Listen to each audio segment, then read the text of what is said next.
So, I've had this idea of ranking my speed games a while ago, actually. I don't know if that was brought up by someone in chat or if I just had the idea, but I was sitting on this for a while, and because this year marks 10 years of me doing this hobby, I figured might as well like combine both, you know? And so, I knew I wanted to at least make a YouTube video out of it, but I was like, maybe I should also stream it at the same time, you know? And I decided to not only make a fresh tier list, but also make a fresh screen transition, by the way, Google slide. Alright, let me shrink chat so that it doesn't leak onto the slides. There you go, perfect. The Google slides. So yeah, mostly complete review to the best of my abilities, because of course 10 years is a lot of years, so some details might be foggy, but I'll try to like go in depth as much as possible with the stuff, and I hope you guys enjoy, because yeah, I don't do content like this very often, but I thought that this was a good opportunity and a good excuse to do something of the sorts. I might not respond too much to chat while I do this, but feel free to go nuts, because like chat is on stream, and yeah, all of that jazz. The tier list is here. Kind of cropped poorly, but you can at least tell the tiers. I just really wanted like the Google Slides to really take the full screen here. So here we are. But anyways, there you go. Preface, I am now a speed boomer. Yay!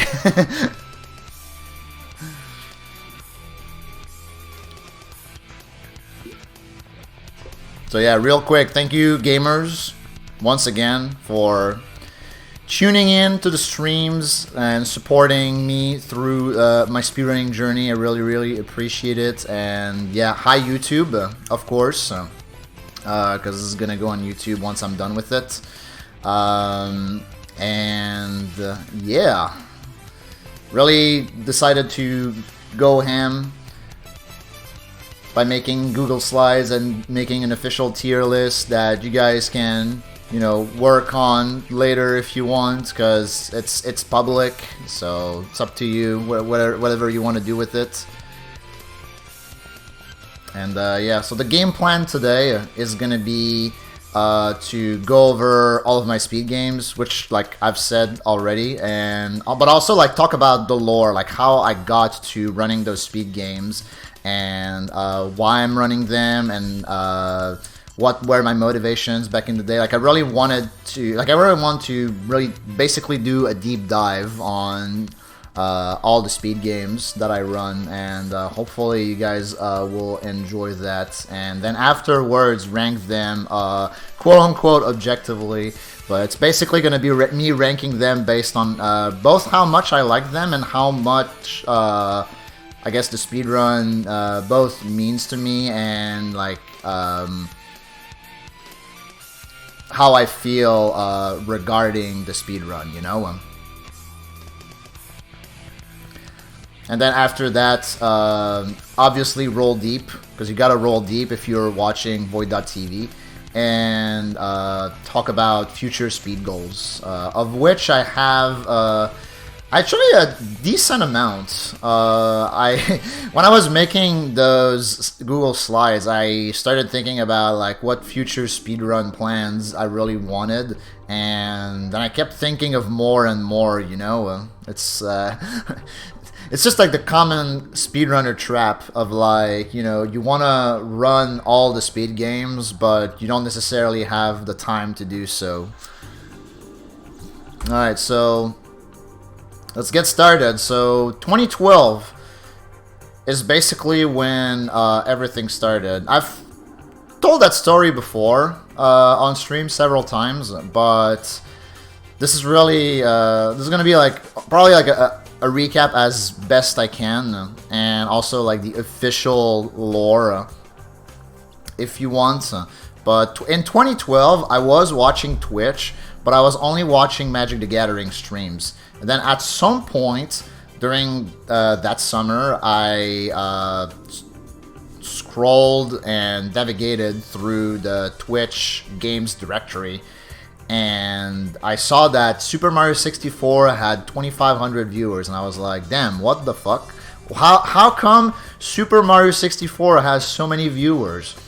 And so I clicked the directory, and I saw gamer Siglemic running Super Mario 64. I think at the time he was doing his kind of like 12 hours of Super Mario 64 a day for the entire month of August, or something like that. And yeah, I started watching that because I did play Super Mario 64 as a kid, and despite all the shit and all the grief I give to SM64, like I got all the stars, I got 120 stars, and I mostly had a good time playing that game. But yeah, I was fascinated by Siglemic and his movement and how good he was at the game, and he just like blasted through something that I thought was ridiculously hard to play when I was younger. And so I just let it at that. I just was a casual viewer of speedruns up until the beginning of 2013, where I stumbled upon HDQ 2013, and then I both watched it live, like a little bit, and then later on I ended up basically watching like 80 or 90% of the event on YouTube. Like, I kid you not, I devoured the VODs of that event, and that really got me addicted and started into the hobby. And so I would like spend my, I remember like back then I would spend my mornings just like you know, looking up different games being speedrun on Twitch. And one day I found the DKC directory on Twitch, and Peachy at the time was running DKC 1. I think she had like 80 or 90 viewers, and so that's how I was able to find her stream. And I started watching because big fan of DKC, as you guys know. And eventually that led to me wanting to try the game out, and that's exactly what I did. So first speed game on the list, Donkey Kong Country 1, beginning of 2013, is as best I can remember when I started learning and playing the game. And back then I was not like too serious with it. It was mostly like an on and off thing, but I remember clearly going to the local video game store of my city and then buying like a really shitty USB controller and then playing this game on emulator, learning the strats. And I think my first few runs were also on emulator. Like, if I recall correctly, my first completed run of all stages was like a 44-44.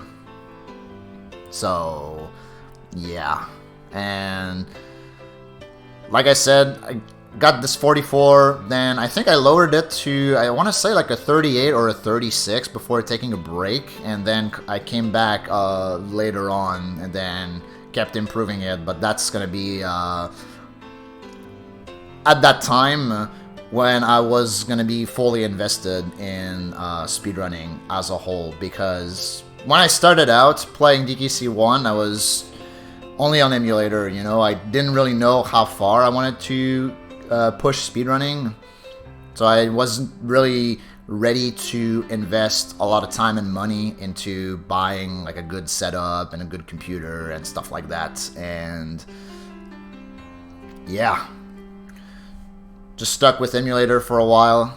But eventually when I got serious, as you can see, I really I really went ham with this game. Like, all the categories that you see on screen right now, like all stages 101, no major glitches, reverse boss order, like I all had record in those categories at one point or another, and I just run a lot of other categories for this game. And I do still actively speedrun it. You know, childhood game. I think I've talked about this as well, but when I was like 7 years old, I played this game a lot on my cousin's Super Nintendo. Whenever I was visiting my cousin, I would immediately hit up the Super Nintendo and play DKC1 and Yoshi's Island. Like, yeah.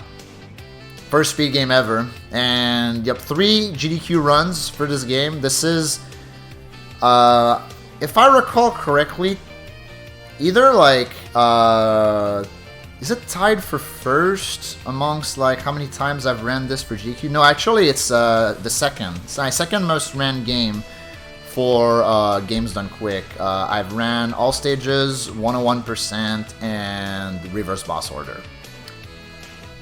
And yeah, so as a speed game, you know, I wouldn't be where I am today if it wasn't for the fact that running DKC is addicting as fuck. The movement is amazing, the music is super catchy. There are some, not hurdles, I want to say, that's not the word I'm looking for, but,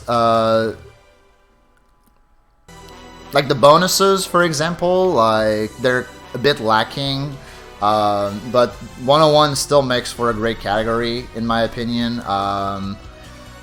The difficulty curve is kind of all over the place. Minecart Carnage, I thought as a kid, was stupid hard for being so early in the run. And yeah, just in general, like, this is a really good speed game. Unfortunately, kind of tainted a little bit by the jump rolls and the fact that they're frame perfect and that you can only attempt them once without a massive time loss during the run. But like, overall, I'm a really big fan of this game, and I would definitely keep running it for the foreseeable future. Like, this is easily an A tier. There you go. Kremtod will save the run, by the way. Alright, so now we're picking up the story from where we left it, right? So I mentioned taking breaks when I was running DKC. Like, I got a 38, then I got a 36, and I clearly remember, like, end of 2013, beginning of 2014, I wasn't really speedrunning.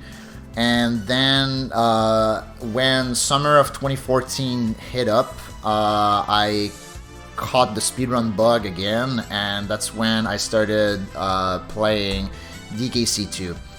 It was kind of always in the back of my head to speedrun DKC2 when I started speedrunning DKC1, but once again, because I didn't know how serious I wanted to be with speedrunning back then, I kind of just went with the flow regarding DKC1 and didn't really take it seriously. But when the speedrun bug hit again, then I really wanted to go ham on DKC2, and that's when I did. So summer of 2014, I learned DKC2, and my first DKC2 runs were done at the beginning of 2015, and yeah, like, the results speak from themselves from there. Like, all of my PBs, except for 102, because 102 has been updated since then, but all of my PBs have been world record at some point. And yeah, I'm just super proud of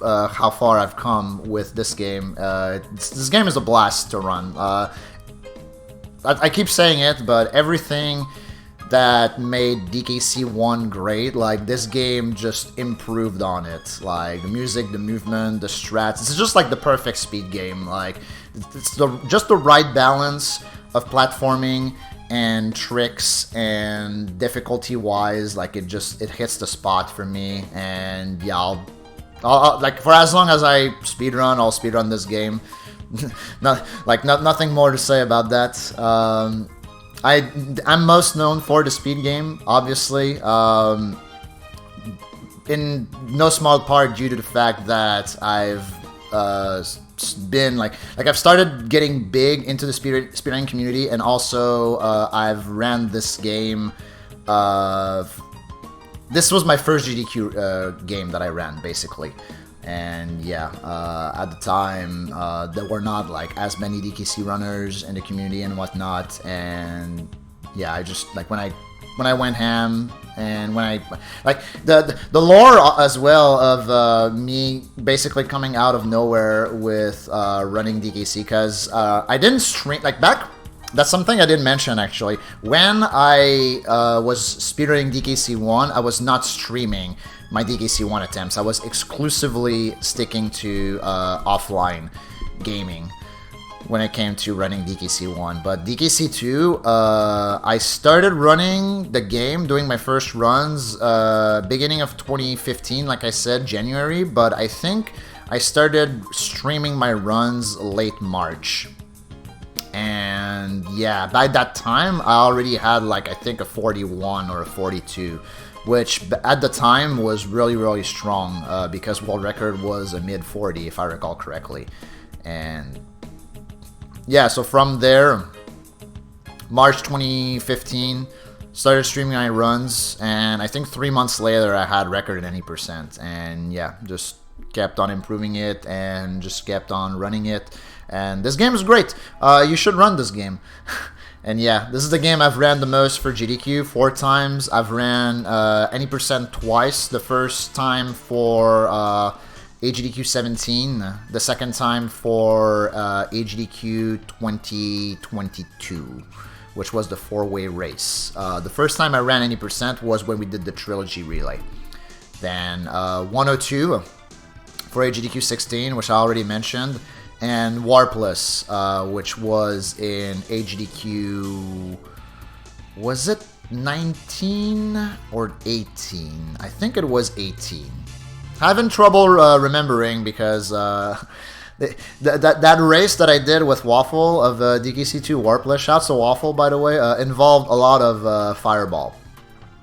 So, this is, like I've mentioned before, easily my favorite speed game. Like I said, I'll keep running this game forever. Like as long as I'll be speedrunning, I'll be running this game. I just love this game. I can't get enough of it. Like it's frustrating at times, but so is every speed game. Like this game just hits the spot for me. Like it checks all of the boxes, and yeah, top of the list for sure on this one.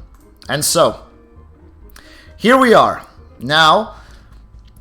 I'm streaming my runs for DKC2, March 2015, and so on and so forth. But between summer of 2014, which is when I ran when I started running DKC2, when I started learning the game, and March of 2015, which is when I started streaming my runs of DKC2, I had a speed game that I have never ran on stream, and you guys will never be able to guess what that speed game is. You guys will never be able to guess what that speed game is, because I have never ran the speed game on stream, but I used to run this game as kind of a side speed game to complement DKC2 when I was learning it, and also because, you know, when you're starting out in the hobby, you just want to speedrun everything, you know? You really do. And so, Mega Man X5 gamers is what I was running. The lore on this actually is a very long time ago. I remember playing this game when I was at my friend's place. My friend had Mega Man X Collection on the PlayStation, I want to say. Either that or he had Mega Man X5 itself on his PlayStation, so we played that, and I do recall getting stuck on Shadow Devil, and fuck that boss, alright? Casually fuck that boss, but there are a few cheese strats that you can do in the speedrun to alleviate it. But in any case, I ran that as a side speed game, like I mentioned, when I was learning DKC2 and also running it. and I played it on the X Collection for the GameCube. I didn't really own a PlayStation at the time, but I owned the GameCube. And the cool thing about this game is when you run it, you can basically run it on the version of your choice, because runs on speedrun.com are classified by in-game time. And so I was able to get this run, 2920, which is good enough for 25th, which is like middle of the leaderboards at the moment. But back then, I want to say it was like top 15. But yeah, no vid, no did, as they say. I've never played this game on stream. I've never recorded my runs, but you know, it was fun. It was like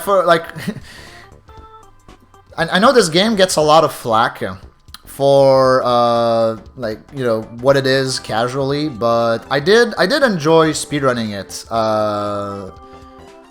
for the most part. There's this really annoying thing in the run called the like the Enigma cannon or the Enigma shot or whatever it is, but basically it can RNG you out of the run, like straight up. And if you get RNG'd out of the run, then you know it's a reset, because like, yeah, Enigma cannon, exactly. You have to get through the Enigma shots with 0, because you want to do the Sigma stages with 0, and if you don't, then like you want to do Sigma 1 and Sigma 2 with 0, if I recall correctly. And if you don't get through the Enigma shot with 0, then you don't have 0 for those stages. I think you're left to just suck, basically. So that's a shitty part of the run, and yeah, at some point it got kind of annoying to optimize. Like the early game can be like, the early game is pretty tight, because you want to hit a specific rank before entering the third Maverick stage to acquire an item that will increase your speed. And if you don't get that, obviously it's slower. But all in all, I never went super hard on this game. I enjoyed basically. It started like a kind of a speed walk game, and at some point I started learning a few strats here and there, and I think I got decently fast, but I also never really bothered optimizing anything. Like, I could have gotten pretty good at this game, but didn't have access to save states back in the day. So yeah, Enigma shots, pretty shitty. Never really pushed this game as far as I could, but I enjoyed it nonetheless. This game also has a banging OST, and yeah. Where to rank this game now? Like I said, I do enjoy it quite a bit. Definitely not as much as the DKCs. So for now, I think I'm gonna put it in B tier. Alright.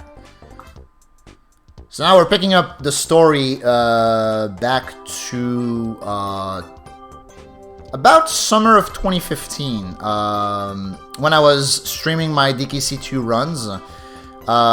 There was this challenge. You might have heard of this challenge, the 12-hour challenge hosted by Golden, which is a really cool idea. Basically, it incentivizes speedrunners to do what they literally want to do, which is pick up more speed games. And so you basically choose a speed game, and you have 12 hours to learn it and complete at least one run of it. And the game that I picked up for the 12-hour challenge, my first 12-hour challenge speed game was, and because I already ran Mega Man X5, and because I had the Mega Man X collection, Mega Man X4. Yes, original, I know. But here's the thing, gamers. Here's the thing. Because I already ran X5, and the X5 run is mostly done with 0, I decided to run Mega Man X4 with X and really see if it is like different to really maneuver X compared to 0 on a PlayStation Mega Man game. And so this was my first 12-hour challenge speed game. It was actually pretty easy to learn. This game is pretty easy, pretty forgiving to learn. There's no RNG BS like there is in Mega Man X5. There are no dumb bosses for the most part, except the final boss. The final boss can be pretty rough, but once again, because it was a 12-hour speed game, I really cut corners. You know, that's kind of like the whole point of the 12-hour speed game. It's to not make you focus on the small details and really look at the big picture and try to complete and do the run as best as you can. And this game, once again, also played on the X Collection for the GameCube, like I mentioned, but I never ran this game again past the 12-hour challenge, unfortunately. I could have easily beat the time that I ended up getting, 52:13, if I ran this after a 12-hour challenge, but once again, I didn't really have the means to practice it efficiently and whatnot, and so I quickly lost motivation after the 12 HC. As a speed game, though, like I mentioned, pretty easy, pretty forgiving. I'm not sure if I would have enjoyed it more with 0 compared than me running it with X, but in any case, I went through with it. If I were to rank this game today, objectively, like I think I do prefer X5. Like, as much grief as X5 gets, and as much flack as it gets, I think I enjoyed running X5 more than I enjoyed running X4. Whether it was due to the fact that I ran X5 with 0 for the most part, and X4 I ran it with X, that's up for debate. But yeah, I have to put this game lower than X5, unfortunately. I'm gonna put it at C tier. I do think that the X4 OST is also worse than X5, but it doesn't really change the fact that despite all the shitty things that people say about X5, I did enjoy that run more than I enjoyed running X4. But I still would have liked to improve that X4 time after I got done with the 12-hour challenge. So, next on the list, and we're picking up the story once again, summer 2015. I was still running DKC2 at the time, and so when I got record in DKC2 any percent, which was in June of 2015, if I recall correctly, the first time I got record in DKC2 any 4035 in June 2015.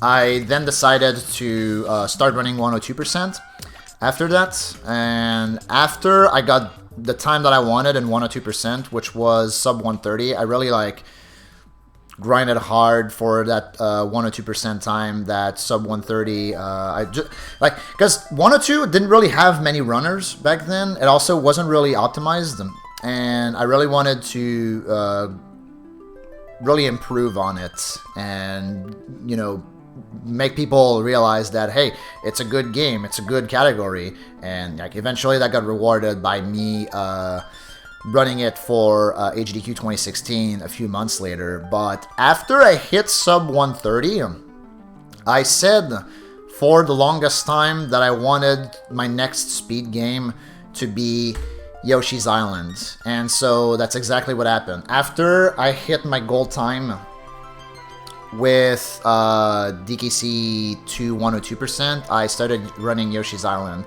And like I've said earlier, this was a really nice childhood game of mine. And it was actually pretty tricky to learn. Once again, no save states available for me at the time, and like playing on emulator was like had like an insane amount of delay, so I couldn't really do that. And the levels were also really long, so it was kind of annoying to really grind down specific tricks and movement, like really like the small details, you know, kind of thing. Bound gay, by the way, yeah. Also, I don't know why this is... There you go. My OCD triggered right there. I had to get rid of that that thing. Okay. But yeah, I mostly ran Warpless. There are a few categories for this game, but Warpless was really what I was mostly attracted to, because the 90% category at the time had this no-nil egg glitch that really scared me. I found the trick intimidating, so I didn't really want to have anything to do with it. And so that's why I stuck with Warpless. But I was also interested at some point in learning 100%, which I never did, but I've done a few speed walks of 100%, which is why it says here that my 100% PB is over 5 hours long. But eventually, who knows, eventually. But yeah, Warpless, I think when I started running Yabi, I made it all the way to sub 150 before taking a break and then coming back later, getting, I think it was like either a 146 or a 144. Maybe like both, actually. Like I got a 146 and then I came back later, got a 144. And I think it was at that point that I learned 5-4 skip. Or maybe... Actually, like, I honestly don't remember when exactly I picked up 5-4 skip. Which, if you guys don't know, 5-4 skip is the most significant and also hardest trick in this game. Hardest trick with an asterisk, because a lot of it involves perfect fluttering, or like close to perfect fluttering. So if you're really good at timing your flutters, 5-4 skip is not that bad, but it's a very scary and very intimidating trick, especially when you're picking it up. Like, it took me a while to really get good at 5-4 skip, but yeah, it's a big like thing that deters I want to say, like, it deters runners from really picking up this game seriously and like grinding for low times, unfortunately. But I think this game is great. It's a little long for what it is, like a platformer, but at the same time, like, this game really was intended to be played 100%. Like, doing it warpless is great, but it also skips out on so much content in this game, and like good hundo runs are only like 40 minutes longer than good warpless runs, so it's not like that much longer in the grand scheme of things when you take into account that a warpless run is at least an hour and 40 minutes. But yeah, great movement, great music, a very different feel than running DKC, but I just hold this game like really dear to my heart. And watching Otto recently speedrun that game really makes me want to try it again. So that's why I put not currently here as still actively speedrun, because there might be Yabi plans in the future. Stay tuned for that. Maybe, potentially. Like, this game is always a maybe. Like, this game is just... It's like, it's such a nice game to pick up when you're rusty and just do fun runs of it, like either solo or races with friends. Like, I just really enjoy that. Like, to me, this game is an easy A tier for all of the reasons that I've mentioned. Easily A tier. I really like this game. This game is great. If it were maybe like 20 minutes shorter, like if the warpless run maybe was like 20 minutes shorter, like 25 minutes shorter, like running this game, like there would be like so many more runners of this game. Like I firmly believe that. I firmly believe that. But yeah. So fall of 2015, that's the game I was running. That's the game I picked up. But I also picked up something else at the same time. In fall of 2015, I picked up the third Donkey Kong Country. Mostly because we're kind of like trilogy runs started becoming a thing around that time, like when we're trying to set up kind of like trilogy races or like big trilogy events. Like I clearly remember one of them that we tried to set up. I don't remember if it was in 2015 or if it was in 2016, but yeah. This was the last DKC that I ended up picking up. This is the DKC I played the least as a kid. The lore here is that I didn't even know this game existed until I scrolled through my ROM folder because I had ZSNES, I think, installed on my computer at home. It was like ZSNES or some like shitty emulator. I don't remember which one, but yeah. I was scrolling through my ROM folder looking for the DKC games, and then I saw DKC 2 and DKC 3, and I was like, wait, there's a third Donkey? And so I played it, never beat it, because the ROM I was playing on didn't allow me to get through Mechanos, because every time I would get to Logi Labyrinth, the sprites just wouldn't show up for whatever reason. It was just like the cloudy pipe, the cloudy bong pipe, and that's it. Like I couldn't beat Logi Labyrinth because of that, and I couldn't get past Mechanos, which is World 3. Could still beat Cotton Top Cove though, which is World 4, but couldn't beat Mechanos. But in any case, learned this game in fall of 2015, and then if I recall correctly, that was what I mostly ran like in the middle of 2016. I really like started improving my times because I ran this for SGDQ 2016. I was racing Blunt Bunny in a DKC3 80% race, and that was also the same year that Bleakskip got discovered. Bleakskip got discovered in early 2016, and so he ran on the Japanese version, and I ran on the English version because I didn't care about Bleakskip at the time. And I was like, I'm just gonna play good, and I'm gonna hit one cycle chaos, and it's gonna be easy game. But except that I shit the bed everywhere else. So yeah, I was not able to do too good that race, but that's okay. That's okay. 90%, 4653. You guys know about this one. I got really early on, or not really early on, but I got earlier this year. Got at the beginning of January, if I recall correctly. My 150.09 was record for, I want to say, a year or a year and a half. Like it stood for a while. That run was crazy good. This is, in my opinion, one of the best runs I've ever done. Like all speed games compared. And I do have a beat Krematoa PB, but I've never submitted it because I don't care about that category. And also I have an ongoing bet with Anankas regarding that category. Shouts to Anankas. But yeah,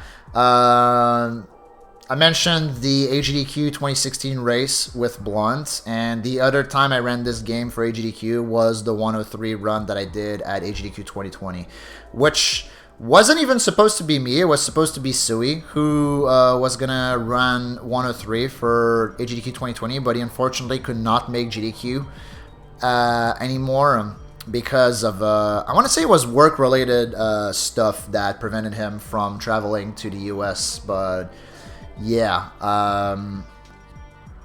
I was a backup, so I took up the mantle of running 103, and that was a good run. One of my favorite GDQ runs as well.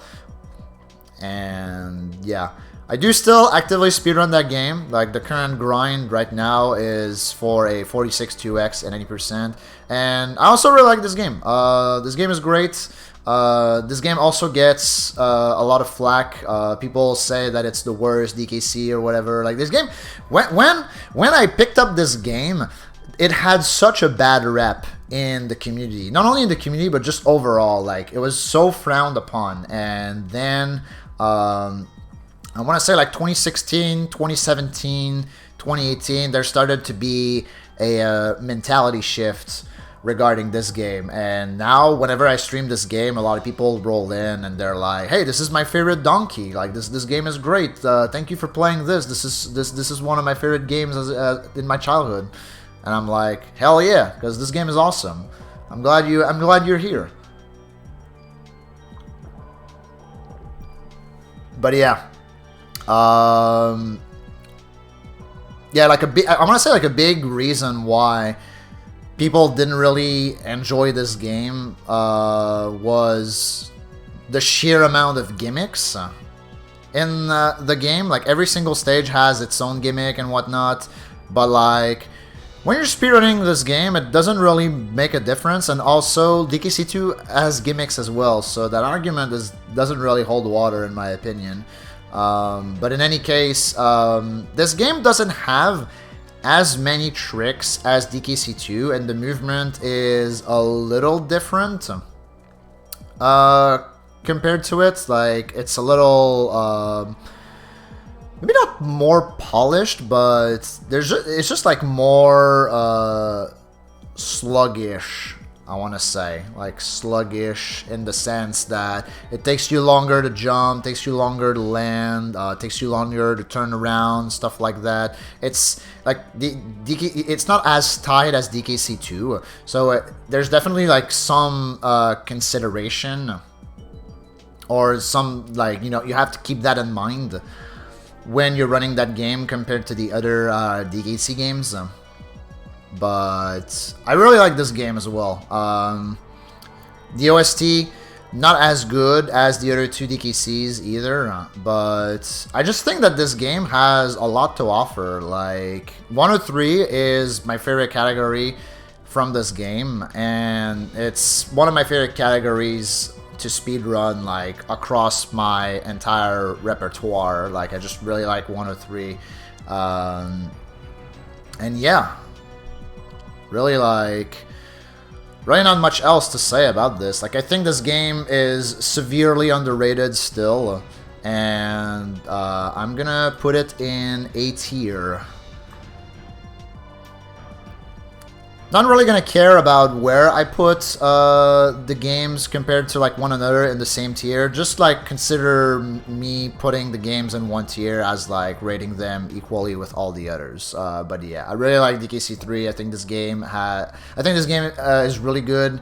Underrated. There are days where I definitely prefer running this game over DKC1. Like the sheer speed of DKC1 and the movement that comes with it is a big reason that makes me like the speed game. But DKC3 has its own charm, and also the game looks really pretty. I think it's the best looking DKC on the Super Nintendo. Not even close. Even better than DKC2. So, now, where are we? Where are we in the story? We are fall of 2015. And my next speed game. So here's the lore on that, actually. Here's more Void.tv lore on that. I think fall of 2015 is when I started doing casual playthroughs on stream. And one of the first games that I played through on stream casually, I'm not sure if you guys were there for that or if you guys remember that, but it was Super Mario RPG. I never played that game as a kid. I've always been a Paper Mario kid. And so, me playing Super Mario RPG, I did that as an adult, and that was fall of 2015 when I was able to receive a cart of that game. It was actually a not counterfeit cart, but like a repro cart. Yeah, that's what it was. Because I didn't have it as SNES at the time, so I didn't really have access to many games. But and also like Super Mario RPG used to not work on SNES back in the day. But I was able to get my hands on a repro cart of this, and so I streamed it, and basically I really wanted to try running this game, but I didn't have, like, I had the repro card, but it was in English, you know. So I played the game casually on English, but I needed a Japanese cart to really speedrun it, and so Bep was able to hook me up with a Japanese cart of this game. So shoutouts to Bep. If it wasn't for him shooting me a cart of this game, I would have never ran this game. But yeah, ran this game for a good bit for the first half of 2016. You know, the four musketeers at some point, like me, it was me, Albrecht, Lack, and Mill were top 4 in SMRPG, and then Justin came along and destroyed all of us. But yeah, this game is good. This game, you know, ask Pidge about this game and how much she likes this game, but this game is good. I do think I enjoyed it more casually than as a speed game. It's a very charming game casually, but as a speed game, I liked it, but it didn't have the same pull to me as the DKC games had, and also like the movement was different, and it's not like eventually the run becomes really reliant on freebies, and that's a really shitty part. And if you drop jumps, that's really shitty. Like super jumps is another thing. Like I barely even talked about super jumps, but super jumps are mandatory for this run. You have to get good at super jumps. Like there's absolutely no way around it if you want to have a good time. There are routes that do not use super jumps, or that use only a minimal amount of super jumps, like I think 30 if you want to get the attack scarf, which is a really good item. But if you want the super suit, you have to get 100 super jumps. And so there's just no way around it if you want a good time. The runs that don't use the super suit are like 20 minutes slower than the runs with the super suit. So yeah, like I said, the 250-12, which is still my PB in this game. Also, I don't have a thing here. Alright, OCD triggering again.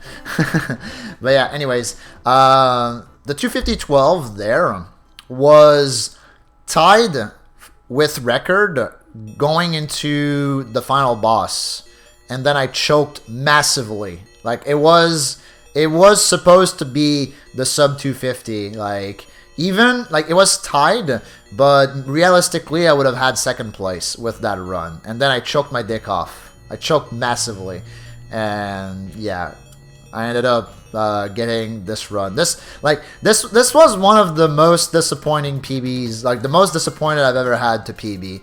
I like clearly remember this. I was so depressed when I got that PB. Like it was a good run, but I was so depressed. I was like, damn, dude, like with how good that run was, and I was not able to get a 249. Like that was really unfortunate. And I feel like that really removed a lot of the motivation I had towards running this game after that happened, because I attempted derusting and replaying this game I think once or twice after I got this 250-12. The latest time, like or I should say the last time I think I tried derusting and playing this game was either 2019 or 2020, probably 2019, like spring of 2019, and like I played this for 2 weeks and then I just got bored. So yeah, not good. But back when I was really running, like gunning for like, you know, this 250-12 and whatnot, which I think, I want to say it happened in 2017. But yeah, when I gunned for that, when I was really active in this, like I enjoyed running it, but I feel like after I put this down, like the desire to run this game again and pick it back up left with it, you know. So that's kind of unfortunate, but this game is super good, super fun, super charming. There's a beat QLX time that I have displayed here. The only beat QLX run I've ever done was for the was it the 30th anniversary race, or like 32nd or whatever it was. Like it was a 30 something anniversary race, and this is the time that I ended up getting low level. I only did one low level run. Took me over 15 hours. Big meme, but yeah. If I were to rank this game, I would say I would put it at a B tier. Definitely not ranking it as DKC1, Yabi, and DKC3 is equal, but still enjoyable, still quite fun to run. I just have like no desire to pick it back up. Like every single time I try to think to myself, hey, I should derust SMRPG and try to improve my, at this point, like 6-year-old PB, I just think of something else immediately, you know. But yeah. So once again, first half of 2015, this is a speed game that I started playing. And this came from one of the playthroughs that I did like late 2015, but I played through another game casually late 2015, and it was Link to the Past. So hear me out on this one, Link to the Past. So I found Blonde's stream around that time, late 2015. And I knew nothing about this game. I knew it existed, but I never played it as a kid. So I played it casually late 2015 because the same guy who hooked me up with the Repro SMRPG cart also hooked me up with a Repro Link to the Past cart, a Japanese Repro Link to the Past cart. And so I, conveniently enough, had the version needed to speedrun this game. And when I met Blunt and the rest of the Link to the Past crew at HDQ 2016, I was like, well, I would run this game if I had a game saver. And so gamer Trogdor, shouts to Trogdor for giving me his game saver. And so when I got back home, I learned this game, and I made good use of the game saver, and this game is epic. This game, like the speed game, is epic in the sense that I've said it before and I'll say it again. I haven't seen like a bigger love-hate relationship with this game and its runners. Like, there's just like,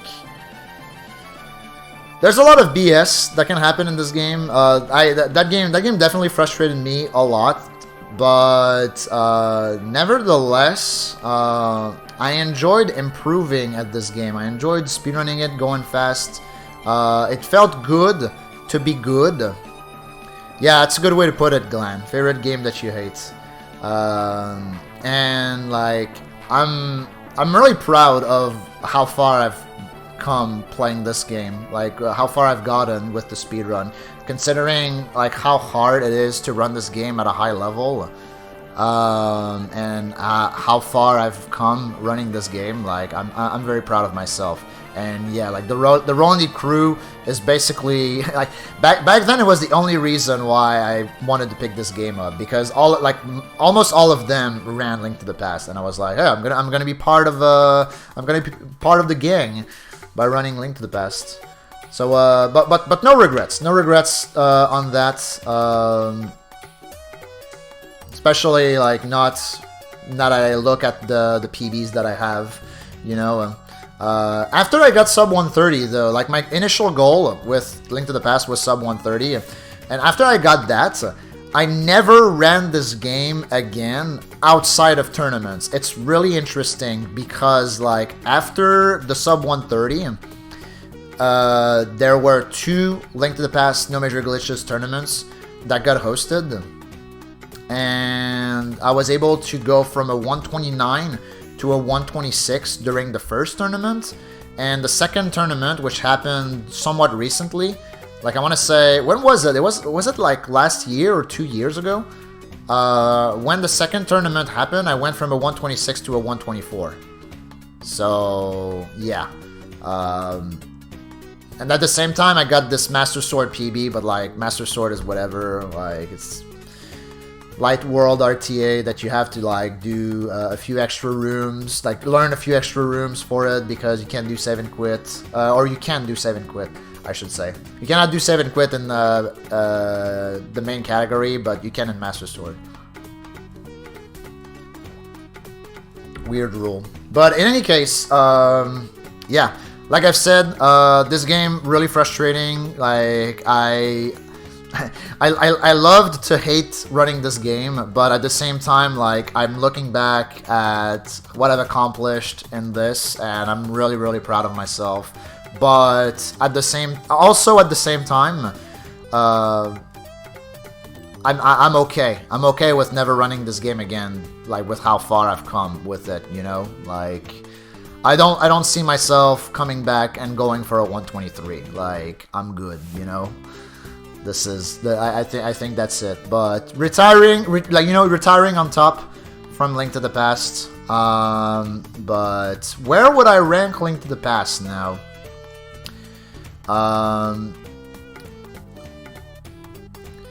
Like I said, I think this is probably the speed game that made me the most mad. But like at the same time, when you like the rush of having a good run in that game, it felt good. Like it was pretty exhilarating.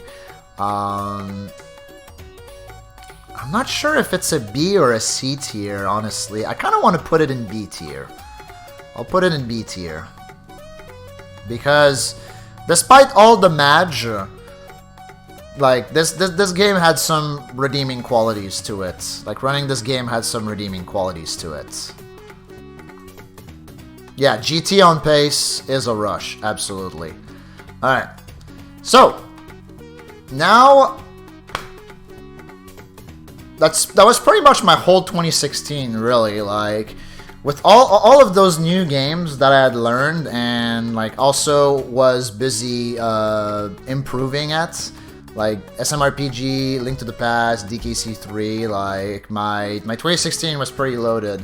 And then 2017 came along, and the one speed game that I really wanted to pick up at the beginning of 2017, for whatever reason, was Mega Man X. I was watching a lot of Mega Man X runs during this time,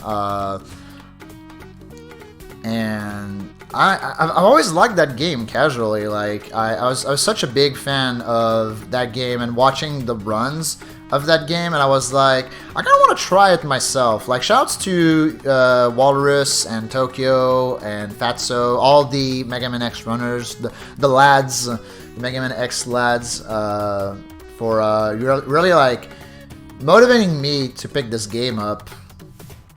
But yeah, honestly, I flopped. I flopped really hard running this game. I don't know why. It probably is a combination of like the early game just being miserable, the fact that the Mega Man X games on the Super Nintendo are very boss reliant, or I guess driven. Like, a lot of what makes the X games on the Super Nintendo, in my opinion, are the boss fights. They're a little... I feel like they're a little less prevalent for the PlayStation Mega Man X games because... I don't know.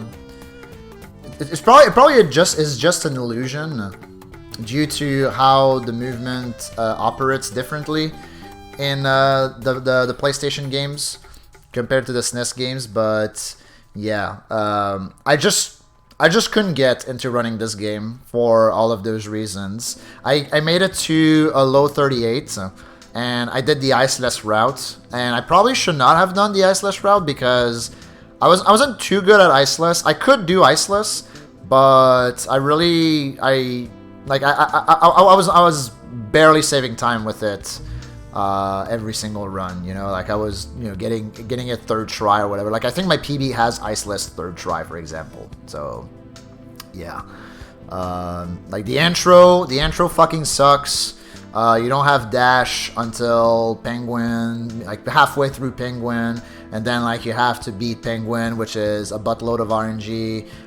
Eagle is a buttload of RNG when you don't do the C3 route. And back then the C3 route was either not a thing or like started becoming a thing. I actually don't remember exactly when the C3 route started, like maybe 2018. I don't exactly remember, but yeah, that's fair, Blue M. That's fair. I don't know, like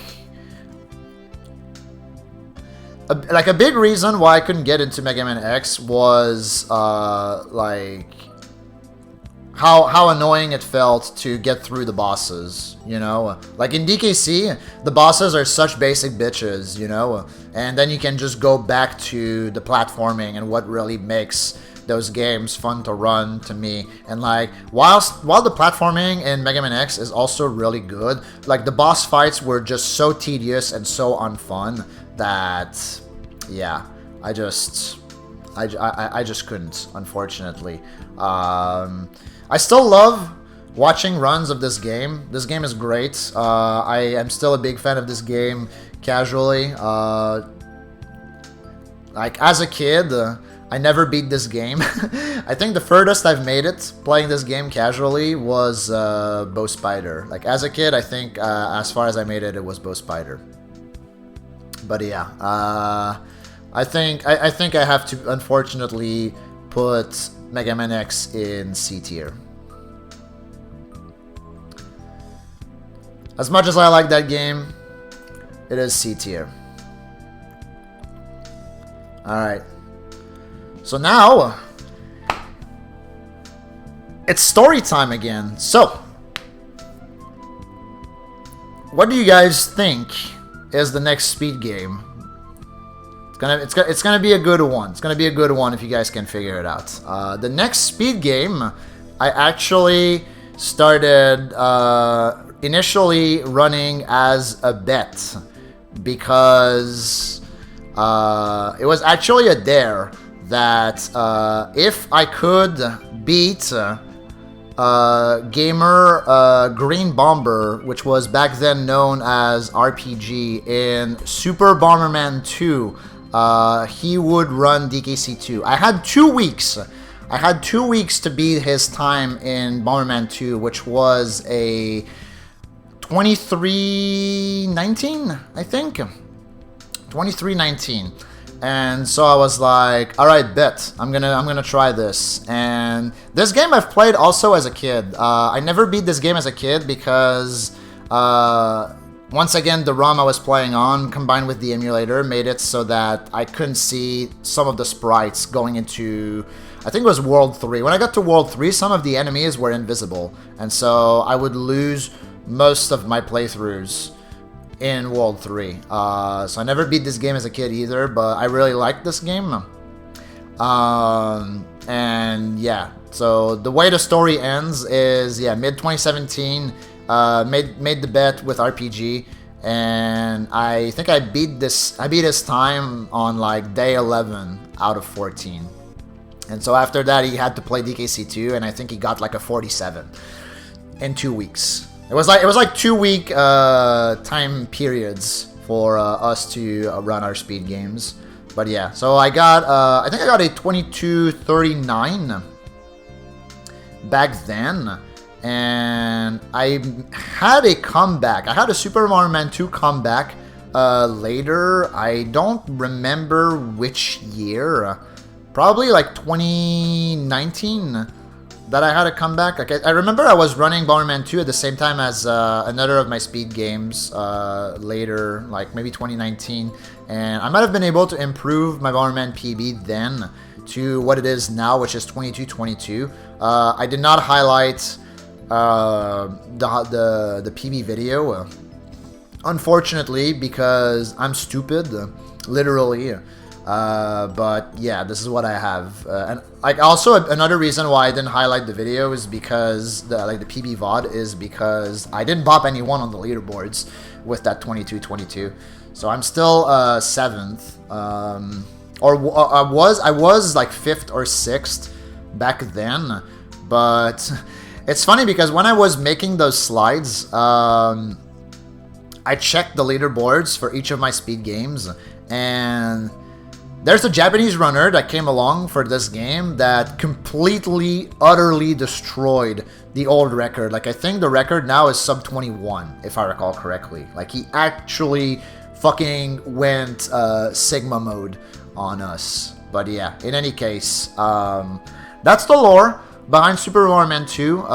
Gameplay-wise, this game is fun. This game has pretty banging music. But it's very RNG heavy, and some of the stages, I don't want to say they operate on a script. Like the early game definitely operates kind of on a script, the way I ran it. Like, you basically had to really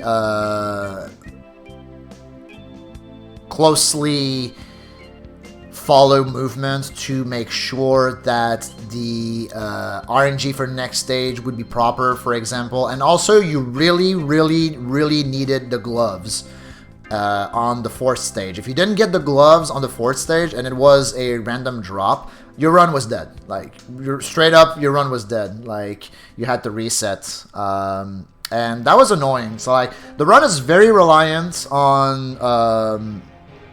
on drops, like the gloves, and then in World 2 you have to get the detonator, because the detonator just speeds up the run so much.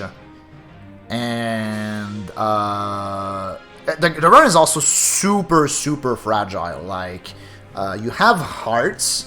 At some point you can get heart drops, and that can act as a shield for when you take damage, but otherwise, if you don't have hearts, you get hit once by an enemy, or like you hit yourself once with a bomb and you're done. Like, you're toast, you're dead. And when you die, you lose all your power-ups. So the run is super fragile because of that. So it's basically like 20 to 22 minutes of playing perfect. And yeah, that can be like very tedious and intimidating. Like, definitely not a super beginner-friendly run, I would say. It might, like, it could be, but if you really want to have a good time, like a good speedrun time in this game, like, yeah, it's tough. Like, especially with how much luck there is. Like, the enemy patterns can be really annoying, especially in World 5.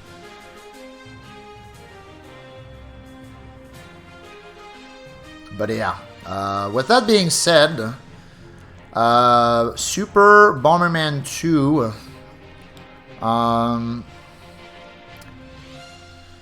let's think about it for a second. Like,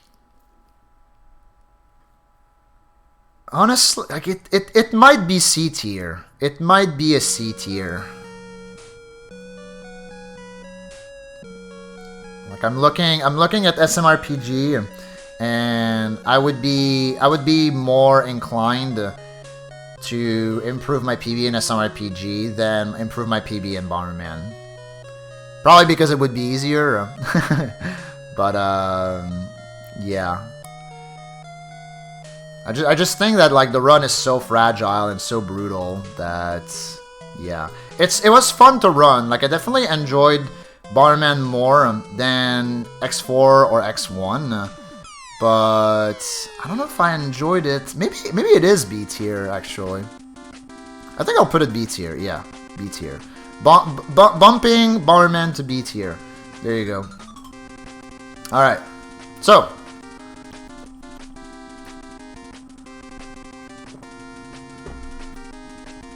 Now, fast forward to 2018.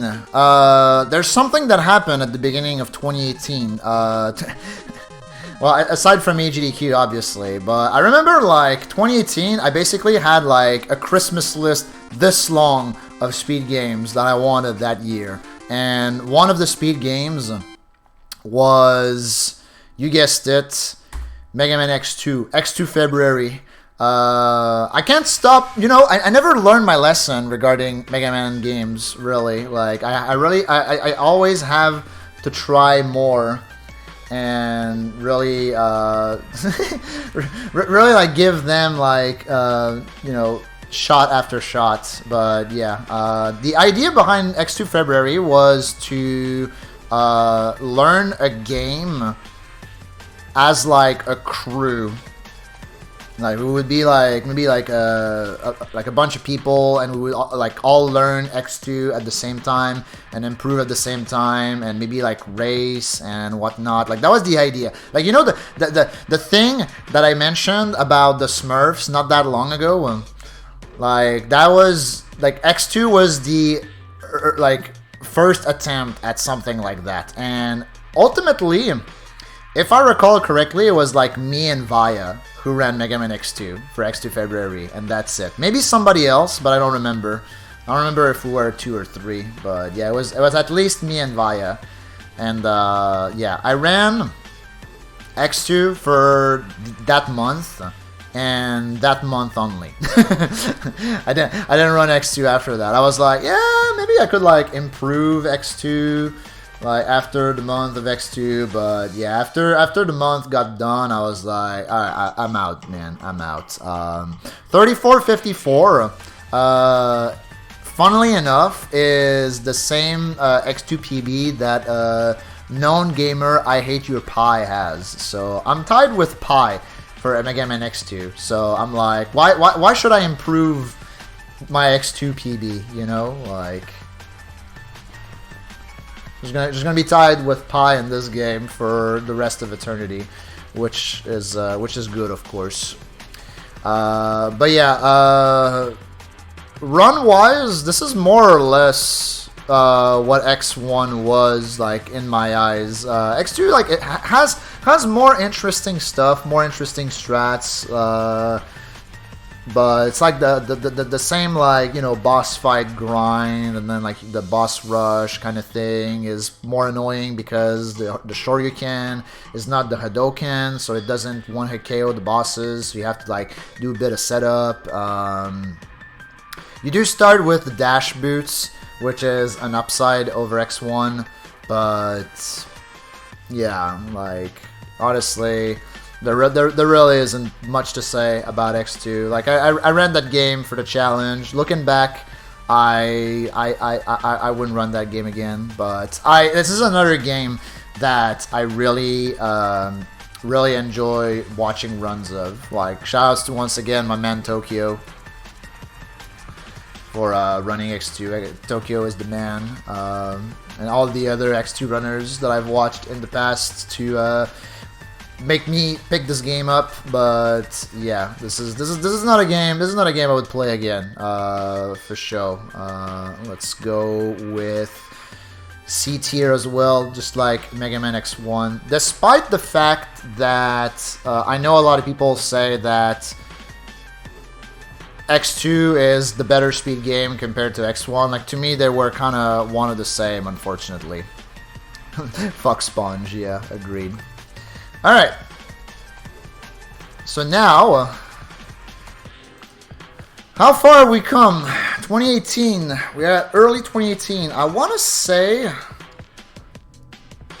I actually don't remember when I started running my next speed game. I'm sure like I'll be able to tell on the next slide, but the next speed game is not a game I would have ever been able to run had I not been gifted a oh yeah, you're right, Sabin, you're right. Claude was also doing the X2 February challenge. Yeah, it was me, Vaya, and Claude. Yeah, absolutely, I forgot about Claude. Yeah, just to Claude. But yeah, so the next speed game, I would not have been able to run the next speed game if I hadn't been gifted a Switch. It was Tropical Freeze. Okay, looks like first half of 2019. So I couldn't remember if it was 2018 or 2019, but yeah, it must have been 2019 then. I think I got the Switch gifted in 2018, in fact. And then I played Trop casually, and then I decided to pick it up at the start of 2019, because that game is sick. That game is really good. Big fan of that game. But yeah, I would not, like, considering the fact that I do not own a Wii U, I would not have single-handedly bought a Wii U just to run Tropical Freeze, you know? Like that. But yeah, like the Switch is just based, and Trop is a based game. And so I was more than happy to get the Switch, play the game casually, and then learn the game. This is a game that... this is an interesting game. Original mode is what I played casually with. Funky mode is fastest for speedruns, but funky mode is also like... kind of easy mode in a sense. You have a lot of health, you have a double jump, you have the surfboard to like to make you immune to spikes. So a lot of the strats running this game with Funky are different than running this game in original mode with the Kong family.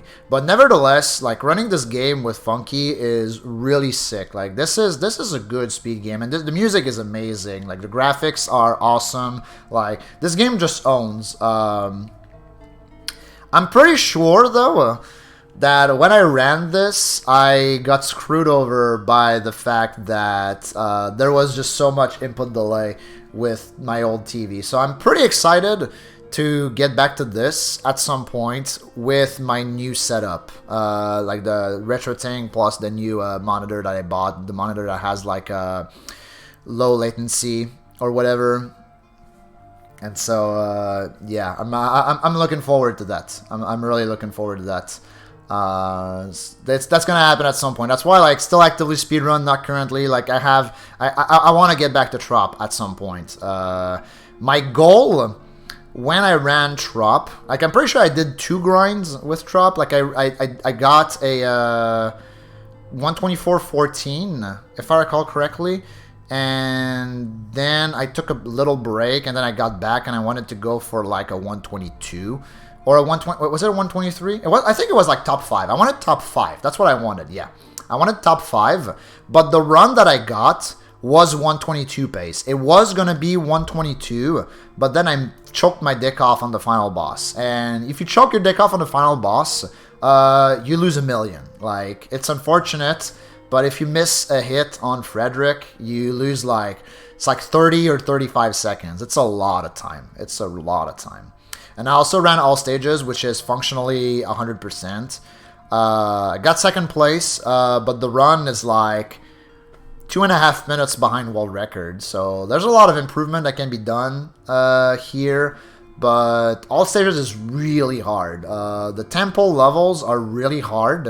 And the levels that you don't do in any percent are really hard too. So yeah. So yeah, this game is tough. Like, legit, this game is tough. It doesn't look like much when you like see, oh, you know, you're the Kong family, and each of your Kongs has 2 health, and you have checkpoints throughout the level. Wow, this game is so easy. This game is for babies. Like, blah blah blah. Like back in my day when I was playing DKC2, I only had 1 checkpoint, and when I took damage, I would lose my Kong immediately. But like, this game is hard. Like, this game game's difficulty is nicely balanced. Despite the checkpoints and the fact that the Kongs have multiple, like, can take multiple hits, like this game is hard. This game's difficulty, in my opinion, is well balanced around that. But yeah, as a speed game, this game is great. This game has a lot of tech. It doesn't have like an insane amount of glitches. In fact, like, it has very few glitches. But the movement is just really satisfying. Like, playing fast through the run is just, it feels really good. And some of the levels where you can apply momentum preservation strats are just, they're chef's kiss. They're really good. And so with that being said, I think I'm putting Trop at A tier. Very good speed game, very fun. Very much looking forward to playing Trop again in the near future and improving both my PBs. I want to say, like, maybe a 122 in funky mode and a sub 220 in all stages.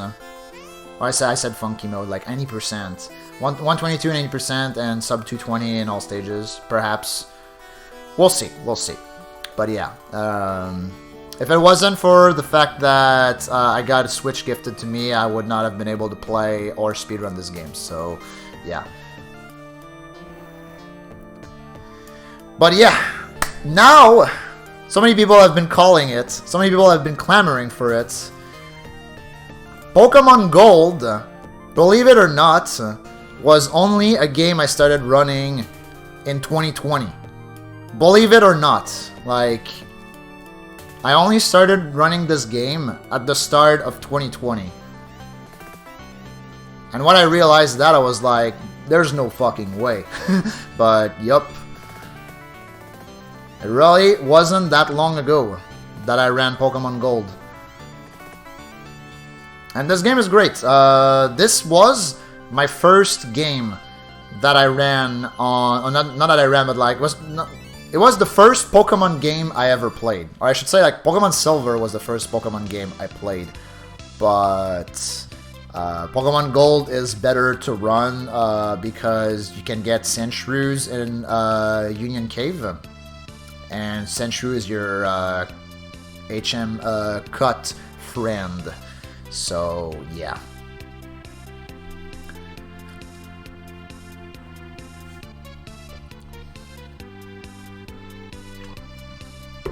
But yeah, I've been meaning to run this game for a while, up until it happened. It was like one of those games that I wanted to do, but never really committed to it. And then when I did, I was like, yeah, this game is sick, I want to do it.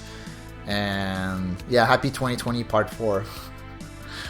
And yeah, a lot of the time save in this game that I have left to get comes from doing manips. And the early game manips, I never learned. The only manip I ended up doing, like, at first I didn't do any manips.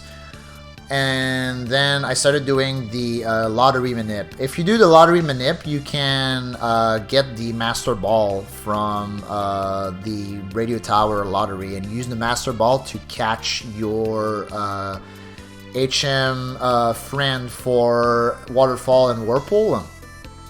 And that would be the Shiny Gyarados. And if you didn't do the lottery manip, then you had to catch a Poliwag or a Poliwhirl in Ecruteak City, which is like maybe like a third of the way into the run, a third, like 25-30% into the run. But yeah, this game is great. Just like with any Pokemon game, there's a lot of RNG, but I didn't find it that bad. It was probably because, you know, my time was not like super optimized yet, and also because I was not doing the manips. But once you're past Whitney, you're past a lot of the big run killers. Like, Whitney is a big run killer because the Miltank sucks. The Miltank can flinch you. And also do big damage with rollout. You kind of have to race it, and the Clefairy can really troll you with Metronome. Rival 2 is also a big run killer because Bayleaf has Razor Leaf, and that can do big damage and also has a high crit chance. And those are like the two big run killers. There are like a few other run killers later in the run, but they're pretty like scattered throughout. And if you play it safe, which is what I was mostly doing because I wasn't really doing world record strats or like really going hard at it because I was not doing manip yet, aside from the lottery manip, yeah. So I didn't really find it a need to really go ham, but I was still able to get sub 320, and sub 320 was a big goal of mine when I ran this game. And after I ran, after I got the sub 320, I should say, I was like, all right, I would like to improve this, but before I improve this, I will learn the manips. Like, that's kind of the goal I set myself for me. Like, I was like, I'm gonna get sub 320, and after sub 320, I'm gonna learn, like, the hard manips. So, like, Toto manip, and then, like, the route manips so that I don't get encounters throughout the early game, and then the manip to get the Sandshrew in Union Cave, to get the cut friend very consistently, and not rely on random encounters. And, yeah. So I have plans to play this game again in the near future. Shouts to Pokemon Gold PDF, by the way. Pokemon Gold PDF. If you want to speedwalk Pokemon Gold, this is an amazing resource. So I think it should still be on speedrun.com. Look it up. I think it's from... I don't remember exactly who made the PDF, but I'm pretty sure it's on speedrun.com. If you go in Pokemon Gold and you check the guides, there are a ton of routes, but there's also like this document, PokemonGold.pdf, and yeah. I pretty much started running this by following that route, and then just kind of added stuff and changed things compared to the PDF, and like stuff that I grabbed and learned from top runners doing Pokemon Gold runs, and just like as a way to slowly and surely get better and also improve the run, and really like try and get the achieve the sub 320, which, like I said, was the goal. But yeah, now as far as where I would rank Pokemon Gold, I'm hesitating between A and B tier, and I'm pretty sure it has to be A tier. I definitely enjoyed running Pokemon Gold more than SMRPG and Link to the Past. And like these two technically should be above X5 and Bomberman 2, but Pokemon Gold is definitely an A tier. I very much enjoyed my time running that game. Time will tell if I enjoy running it with the early game manips, but that will be a question that will be answered for another day. So now we're in early 2020, and I don't know if you guys remember what happened, not in early 2020, but in late 2019. There is a big event in the DKC community that happened. Actually, was it late 2019 or was it also early 2020? It might have been early 2020 as well, but I want to say it was like around that time. There's like a big event that happened in the community, and it involves a ROM hack that may or may not have blue coins in it. So looks like I started running Unveiled in summer of 2020, but I had played the game beforehand, so that's why I'm saying it had to have been early 2020 or late 2019 that MT released Unveiled, and then it was not only I, but also Blueberry. Shouts to Blueberry, and I think DNA and Seuss also ran Unveiled, and yeah, we're trying to route the game and really Oh, shouts to Anankas as well. Route the game and really improve on it and try to get the best IL times as we possibly could. And also shouts to that box art. I don't remember who made that box art for Unveiled, but it's really, really good. And yeah, so... Yeah, Unveiled.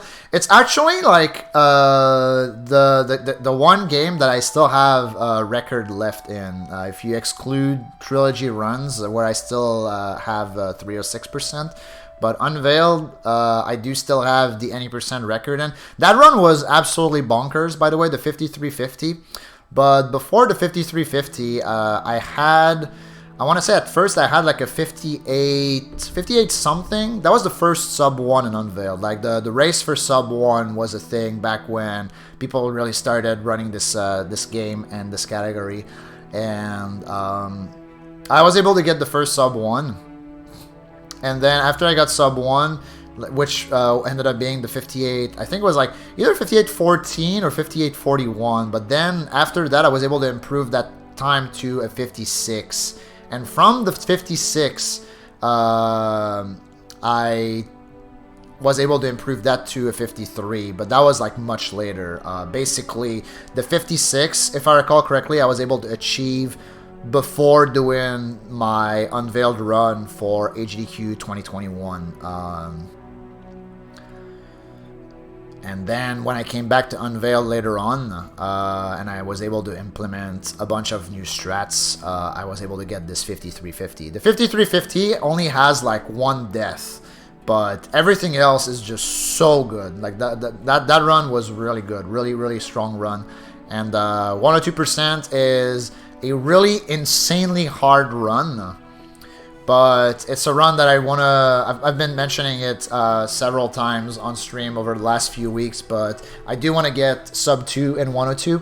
The 209.45 was record, but it was not really a good run. There were a lot of mistakes and a lot of deaths in that run, like several minutes worth, in fact. Like, I'm pretty sure I died late in the K-Rool fight in that 102 run, so that's like at least 2 minutes lost right there. So yeah,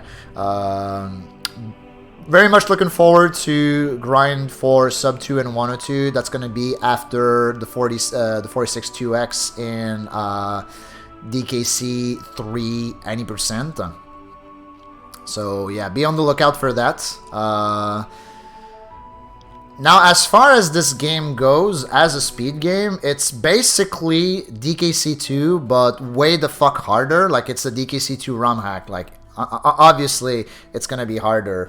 But, yeah, it's not quite Kaizo, except for, like, a few levels. But, nevertheless, this game almost, like, requires you to have an entirely different skill set than DKC2. Like, DKC2 basically requires you to be good at wrong warps and also like be consistent all the way through. Like, this game requires you to not fucking die or lose a Kong in the wrong spot. Like, if you do either of those things, like that like has the potential to be such a massive time loss. And yeah, this game is really hard, but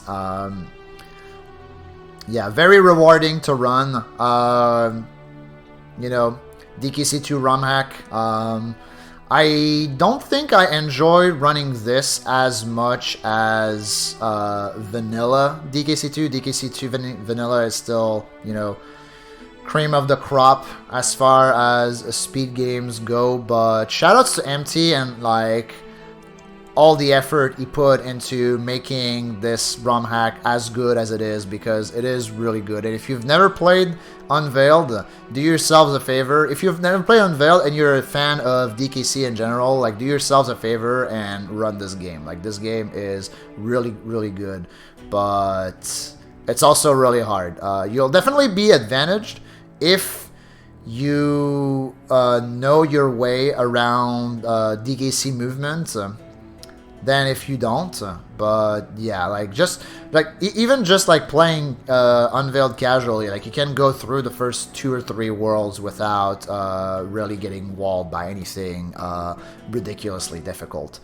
I do remember a lot of salt that happened though when I was running Unveiled. So that's why I'm hesitant in putting it in A tier, because like I do like running Unveiled, but I don't know if I like running Unveiled as much as I like running all those A tier games. At the same time, I do have big projects that I'm looking forward to for Unveiled, so yeah, it's tough. If I had such a thing as like an A minus or a B plus tier, that's probably where Unveiled would go. But I think I'm just gonna put it in A tier. I think I'm just gonna put it in A tier. But this is like this is really like the one game I've been the most hesitant in ranking so far. This tier list. Like Bomberman 2 was pretty close, IMO between B tier and C tier, but like I think Unveiled was even closer between A tier and B tier, if you know what I'm saying. But yeah, so 2020 part 1 still, so summer 2020. So I've talked about the AGDQ 2021 run of Unveiled that I did, and if I recall correctly, I think it was in 2021 as well that I decided to, for the first time, try out Pokemon Stadium 2. Yep, early 2021. So I've always liked this game, casually. I like this game a lot more than Stadium 1.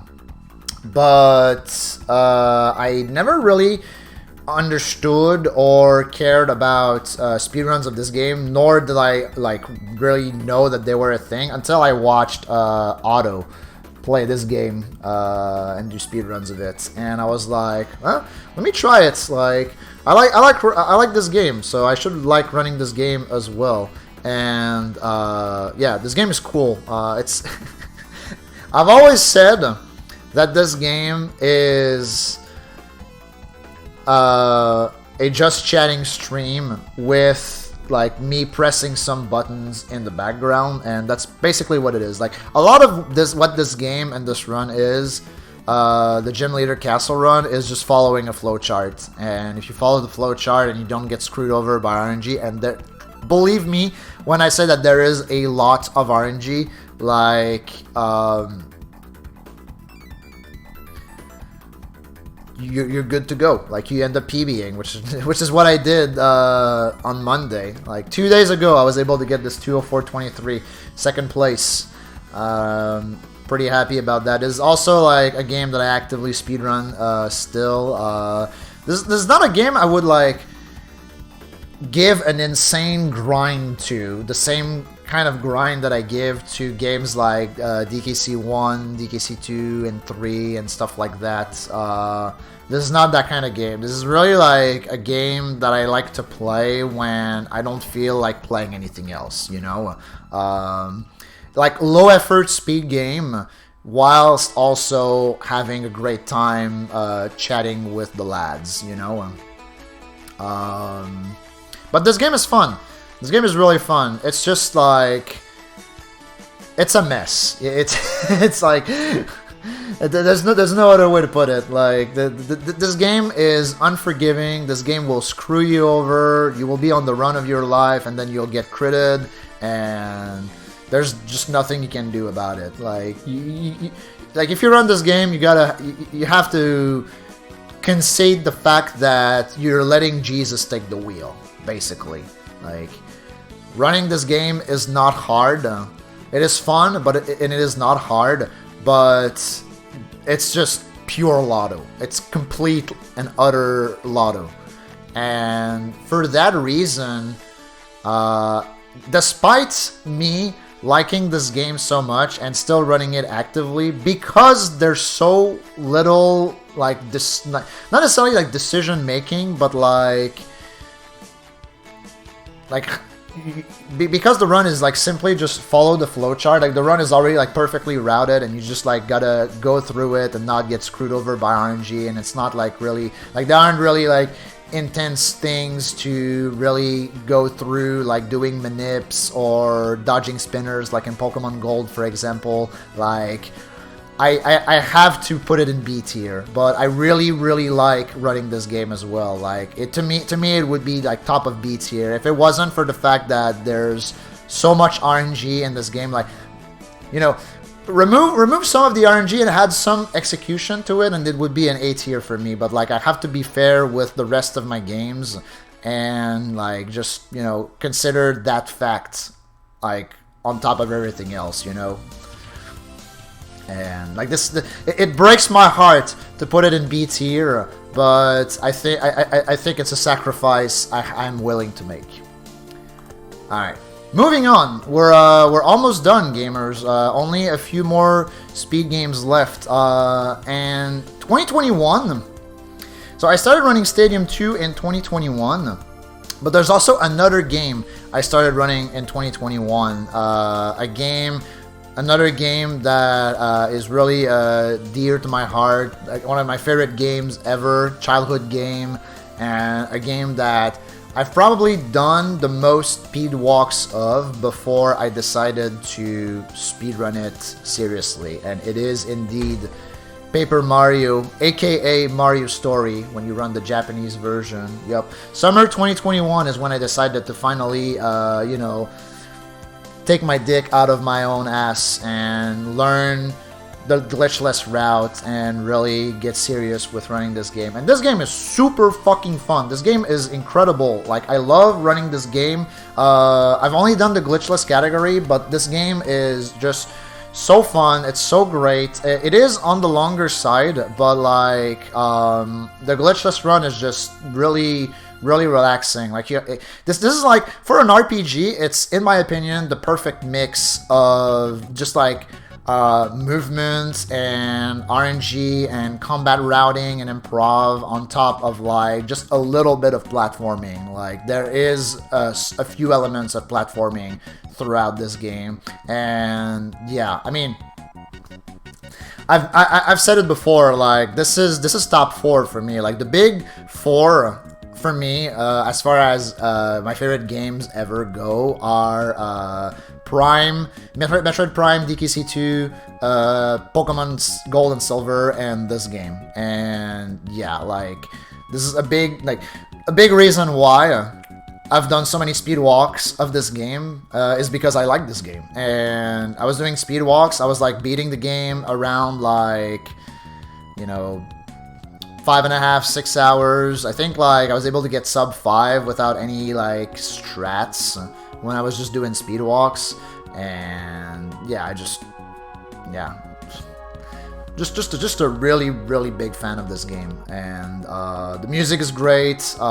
Everything is great about this game. I just love it so much. Like I said, I've only ran glitchless. I got to sub 330, and then I kind of just stopped playing it. But this is always a game that I kind of keep in my back pocket, in the sense that if I ever feel like playing Paper Mario again, I will play Paper Mario again. You know what I'm saying? Like, I will derust this game and I will PB again in this game because this game is just great. And also, I've considered learning other categories of this game. Like, all cars I've talked about. As far as glitch categories go, the glitches for this game, I've always found a little daunting, but now that I have a 964 EverDrive, that's gonna change. Most likely, because now I can actually practice and learn glitches in this game more efficiently. So, the door is open for future Paper Mario speedruns. Glitchless will most definitely be my go-to always. But yeah, this is where things are at with this game, and I mean, this is the easiest A tier of my life. Yeah, just a really good game. Just a game I'm always fond of speedrunning. The maybe like month or two that I was running Pape, like I was having a lot of fun. Like I really wish that I had more people watching the stream when I was doing paper runs, but like it was just so fun.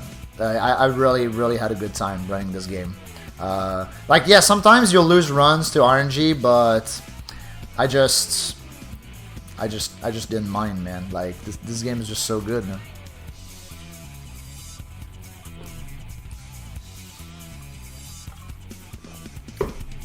What's left now? Yep, exactly. You called it. So, Hollow Knight. I don't exactly remember when I started learning Hollow Knight, but I know it was in 2021. Like, it had to be in 2021 that I started learning this game. That was a project of mine to pick this game up. But yeah, I never highlighted my PB again because I suck. But it's a 4107, and because of how many fucking runners there are in this game, this is 250th place. But yeah,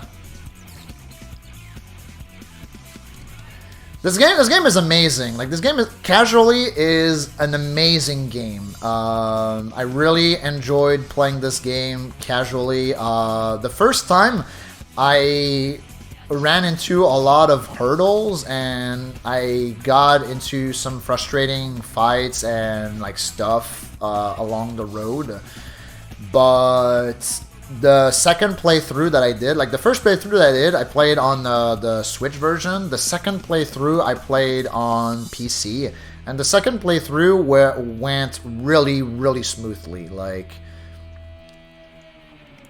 I like it just reaffirmed how much I like this game and how good it is.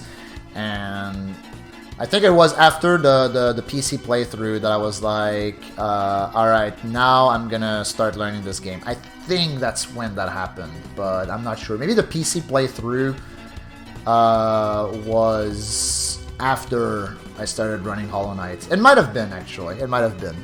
But yeah.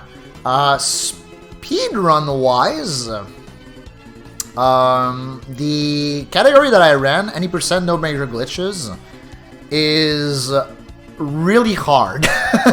It's really hard. It's not a category for beginners. I picked it up because it's the shortest one, but a lot of people recommend other categories if you start. Like I think they recommend all skills or something else, like maybe 106 true ending, or another category. Actually, 106 true ending would be like a bit on the longer end or the longer side. But yeah, I know all skills is a category that people really recommend, like when you want to pick up Hollow Knight.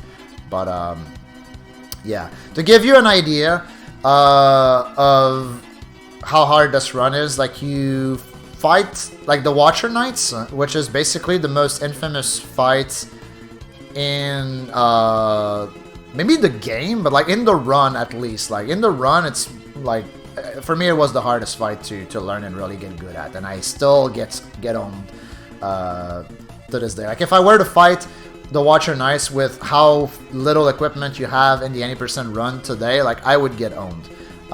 Because you don't have Monarch Wings, you don't have any extra health, you don't have any nail upgrades. Like the only spell you have is the Fireball, and you have only Shaman Stone as your charm. So you're very limited equipment-wise, and the Watcher Knights are like, I think 15 or 20 minutes into the run, and you can just like lose or save so much fucking time on boss fights. It's insane. Like I think my best Watcher Knights fight that I've ever done is still like 30 seconds to 45 seconds behind like a really like optimal Hollow Knight fight, Watcher Knight fights done by a top player, you know? So like, fuck me, dude. You know? But yeah, I wish I had highlighted my PB for this game, but at the same time, like a big reason why I didn't is because my initial goal for when I was running this game was sub 40, and I did not get sub 40. So the only reason I put not currently on still actively speedrun is because I have unfinished business with this game. Now, as far as when, I'm gonna be going back to Hollow Knight and trying to get the sub 40. I don't know, but that leaves me with ranking this game now, and I think that has to go in B tier. Yeah, I think this is the most B tier of all my speedruns. Like, if I were to only rank this based on how much I enjoyed playing it casually, this would be S tier. But speedrunning, any percent, no major glitches, had it was epic. It was epic in a lot of ways. Not even just like the Watcher Knights fight. Like, you also skip an item called Isthmus tier, which basically allows you to swim through acid ponds. And you have to do some really tricky crystal dash movements to get past those acid ponds, and yeah, that's another like really really tricky part of the run. But yeah, and now we've come to almost the present, almost today. And by that, I mean we have to go to September 2022 for my most recent speed game that I've learned. Yeah, today equal today. Thank you. So yeah, Celestember. The idea behind me running Celeste, like besides the fact that this is also another game that I really enjoyed playing, and a game that I was interested in speedrunning. I wanted to basically give myself a time frame on how good I could get at a speed game, and I thought that this would make for the perfect game to try that challenge on, because it was also at the same time an excuse for me to pick up Celeste, you know, and learn that game. That gave me a really good excuse to do that. So I did just that. So September 2022, I did 30 days of Celeste. Basically tried to do at least a run every day, sometimes more, like at least one completed run every day. And my PB when I started the challenge was like a 106. From like just doing speed walks, and I was able to achieve this 34 that you see on the screen. 300th and 75th place. But dude, there are like Celeste is one of the most ran games on speedrun.com, so whatever, you know. And I also haven't finished business with Celeste, which is why I also put not currently.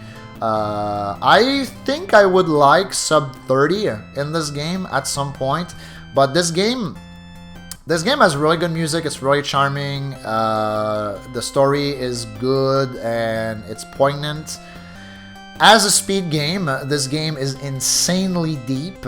This game has a ton of tech. If it wasn't for the fact that you know, my speed game heart, my speed gamer heart is like already dedicated to Donkey, I would probably like main this game. I would probably main this game because this game is just really addicting to try and improve and get good at. Unfortunately, I have other business to attend in my other speed games, so I could not put like as much focus as I really wanted into this. But the fact that I was able to get to a 34 with like the limited time that I had running this game, it's pretty cool. It's pretty cool. I'll have to really, I guess,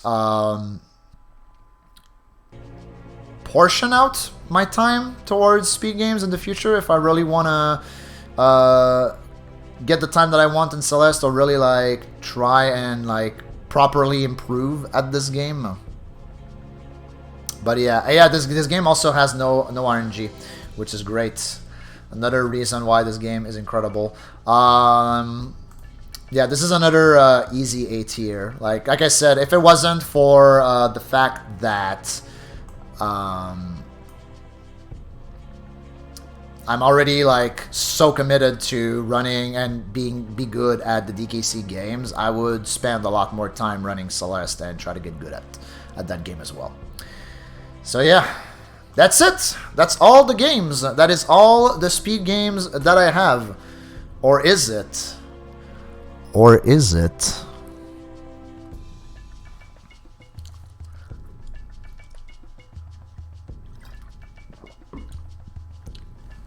All of the speed games that I've ran so far. But here's the twist. Here's the plot twist.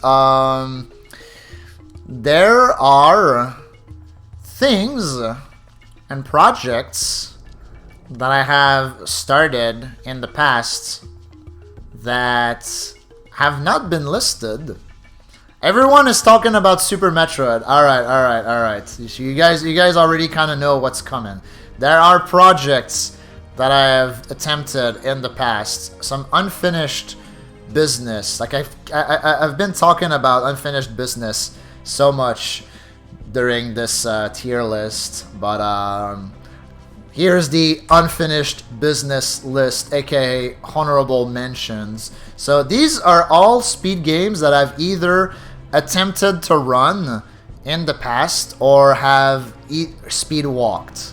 So this is where we're at. This is what we have. We have Mega Man X6, Final Fantasy VI, Super Metroid, Kaze and the Wild Masks, and Metroid Prime. So I'll talk about those as well because the tier list is not over yet. That's why. So here's the thing, gamer. This is why I kept like this tier list in this position, because I didn't want to spoil the reveal on those games also being on the tier list, and also I wanted to not spoil the icons, obviously. But yeah. Let's talk about this as well. So let's start with Mega Man X6. Mega Man X6, when I was running DKC2 and Mega Man X5 back in like 2015, 2016. Was it? No, 2014, 2015. When I was running DKC2 and X5, I was speedwalking X6. And by speedwalking, I meant like I would play X6 all the way through when I felt like it. And those playthroughs would take me like between 2 and 3 hours. But I've always been, ever since then, an X6 stan. Like, I think this game is an insanely good speed game, aside from Gate. Gate is a douchebag. You think Crow is bad? Imagine Crow as, like, the second to last boss. Or major boss, I should say. Because, like, you have Gate, and then you have the refights, and then you have Sigma and Sigma 2. Yeah, Gate is basically Crow, except like, how could I describe it? It's like Crow.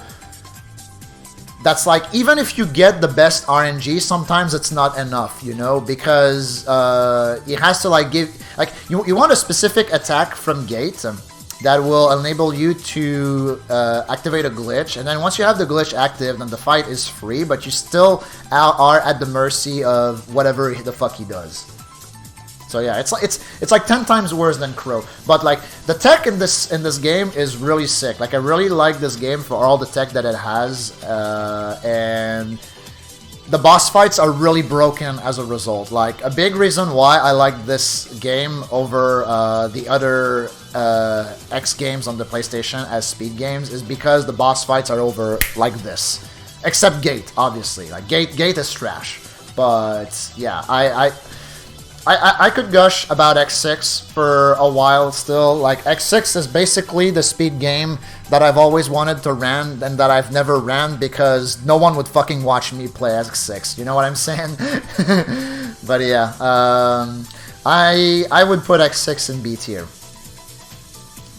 I would put X6 in B tier for all of the reasons mentioned. If it wasn't for Gate, X6 would be A tier, in my opinion. But yeah, X6 has the distinction of being the only Mega Man game that I put above C tier. So yeah, think about that. Final Fantasy VI now. Dude, alright, Saban is gonna be on, like, you know, suicide alert or whatever but like Final Fantasy VI was a game that I wanted to learn at some point, that I started learning, and that I learned maybe like the first 40 minutes of it. At which point I was like, this is boring and I understand nothing of what the fuck I'm doing. And I gave up on that. But like Final Fantasy VI is a really, really fantastic game.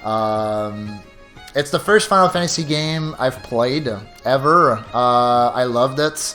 I was a really, really big fan of playing Final Fantasy VI casually. Like, I had no idea what I was doing when I was playing Final Fantasy VI at first.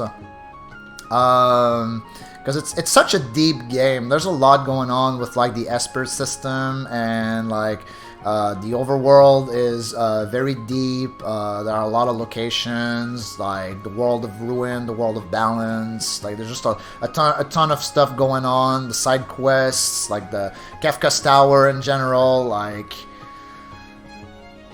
But yeah, like Final Fantasy VI, unfortunately, is the only game that I have tried learning and that I never finished learning. It is unfortunately the only game that has that distinction. It is such a good game. It is such an amazing casual game, but like we're ranking speed tier. We're ranking games. We're ranking games based on like me speedrunning them, and I'm sorry. It hurts. It really hurts. It really hurts. But like that, it's the only game I have failed to speedrun, and I am not proud of it. But here we are. This game is amazing casually, but I have not been able to pull it off in a speedrun.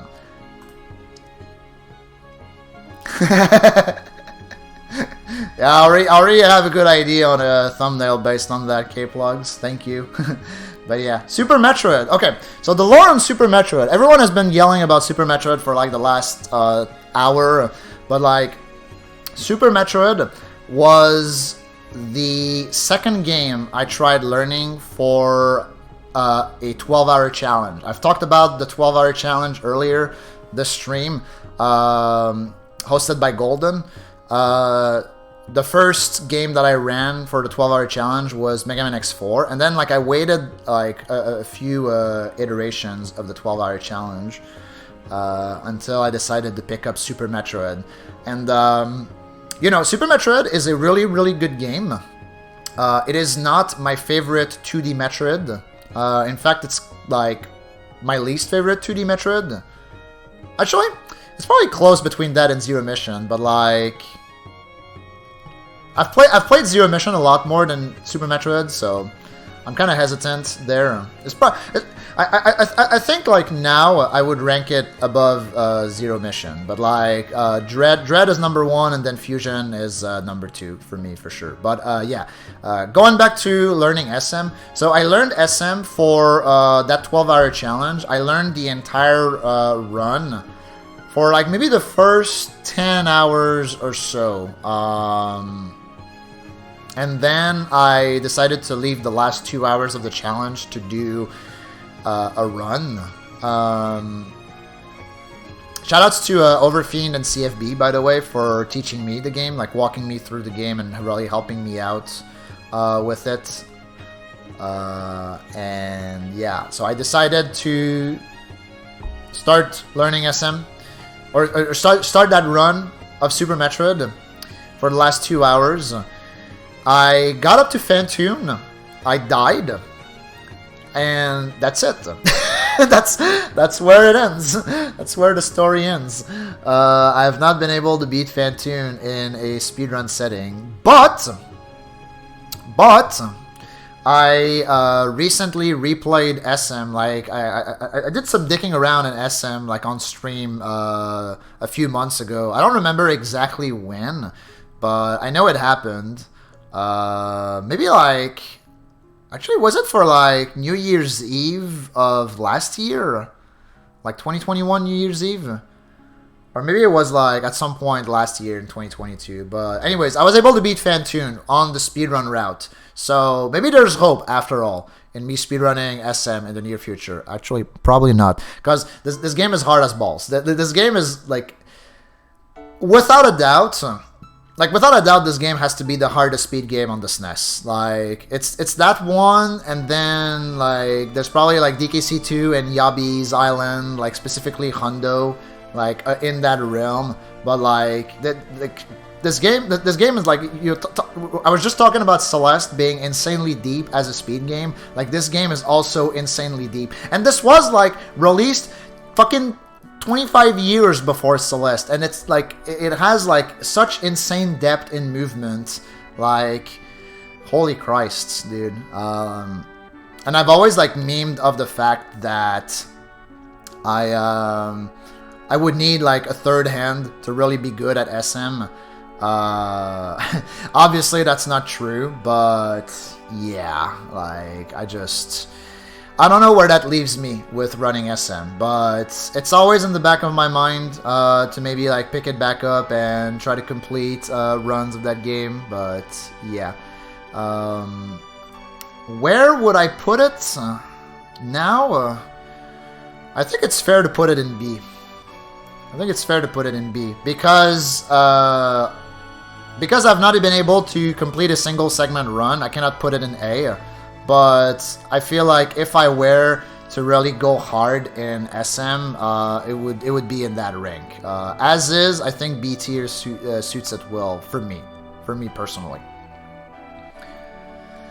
Kaze and the Wild Masks now. So Kaze was a game recommended to me by a viewer of the stream. I think it was Rerush who recommended me Kaze. I don't remember which year. During COVID, certainly. But maybe 2021. I think it was 2021. Yeah, early 2021. So I played it. I enjoyed it. It's basically a DKC clone. Done like, you know, flavor of the day kind of thing, with like rabbits instead of monkeys and veggies instead of crocodiles. But yeah, it's very DKC inspired. Like, you play the game, you have like the Kong letters except it's the Kaze letters. You have DK barrels except it's jars with your little partner, which acts as a shield whenever you take damage. So you have 2 hits when you have your partner around, 2 hits available to you. You have bonus areas where you can collect crystals and use those crystals to unlock secret levels. The game is pretty good. You can buy it on Steam for $20, and beating the game 100% will take you like between 4 and 5 hours. That's how long it took me, at least. And after that, I was like, alright, I'm gonna speedwalk this for Voidathon 2021. Exactly, K-Plogs, exactly. I was just getting to that. And that was the closer run for Voidathon 2021. And I do actually have a time in Kaze. I think the run was like a 124. Which is like last place on speedrun.com, but who cares about that? Yeah. But yeah, I keep saying this is basically DKC. The movement is like a little clunkier compared to DKC. I tried learning speed stuff at some point after Voidathon to try and see if I would get hooked on Kaze. I haven't yet, but it's another game that I still have in the back of my mind for speedruns in the future. And yeah, with that being said, I think I'm also going to put Kaze at B tier. It's not a bad game. Like, I did not hate playing it or like speed walking it at any point.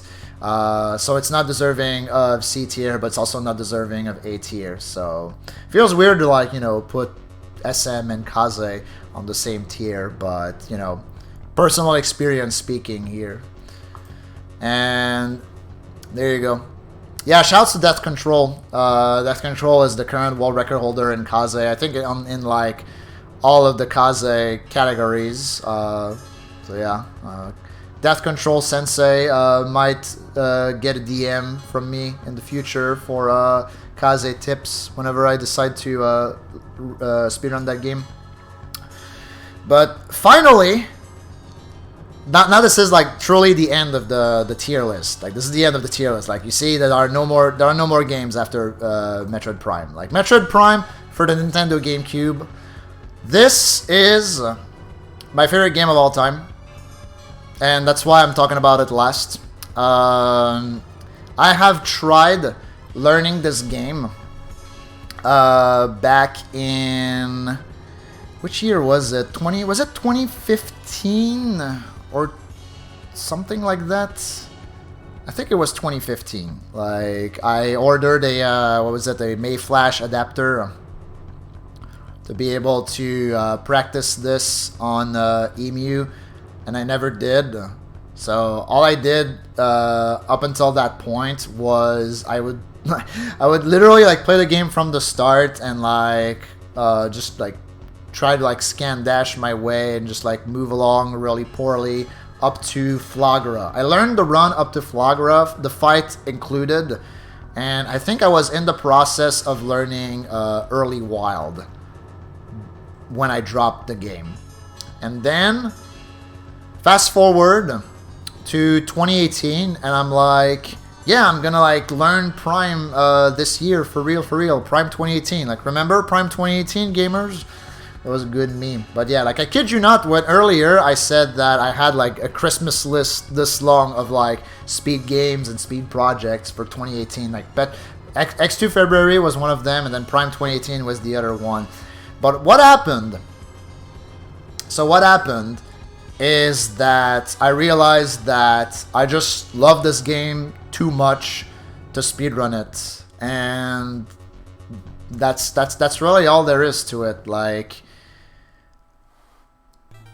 I feel like this is another like game that has really insane depth and is really hard to learn and to speedrun optimally. And I was both intimidated by that fact and also,